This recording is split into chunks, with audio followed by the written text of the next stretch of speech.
we've got just about everything we're gonna get out of the sublight engines. They're gonna fly by us in 3, 2, 1.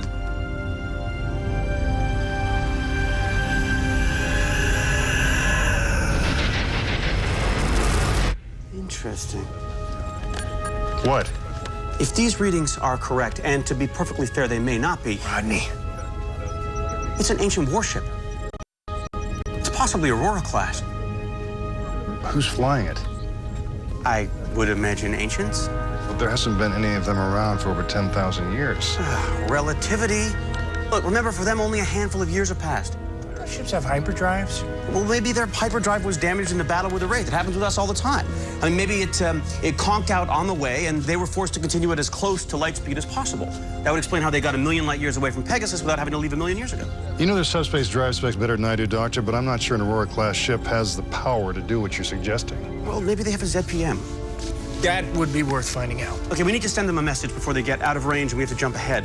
Something like, we are humans from Earth, currently occupying Atlantis, yada, yada, yada. Why don't we just ask them to slow down? Colonel Caldwell, the unidentified vessel is slowing down. Maybe they heard me. Well, they saw us. And they're not just slowing down. I mean, they're slamming on the brakes something like 27 Gs. So now what? Unknown vessel. I'm Captain Healy of the Lantian warship Tria. Our ship has suffered damage. We've scanned your vessel and determined that it is capable of hyperspace travel. We've begun deceleration maneuvers. Will you render assistance in the form of hyperspace transport? Oh, yes. Yes, of course we will. I don't think she can hear you. Open a channel. This is Colonel Stephen Caldwell of the Earth ship Daedalus. It would be an honor to render assistance in any way we possibly can. We're gonna meet ancients.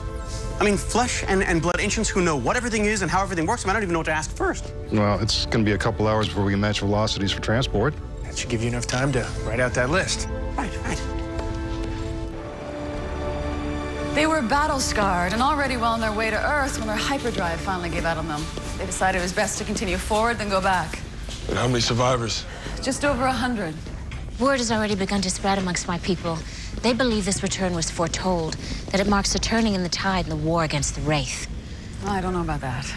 Dr. Weir, the Daedalus is ready to beam down our people and the ancient delegation. Thank you. They're ready to go, sir.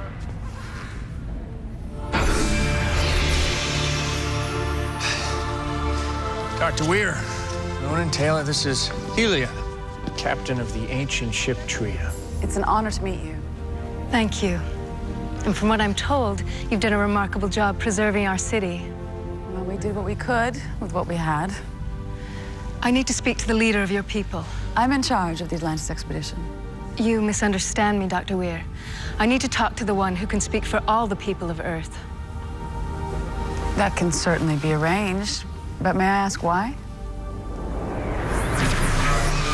What is that? How come I've never seen that?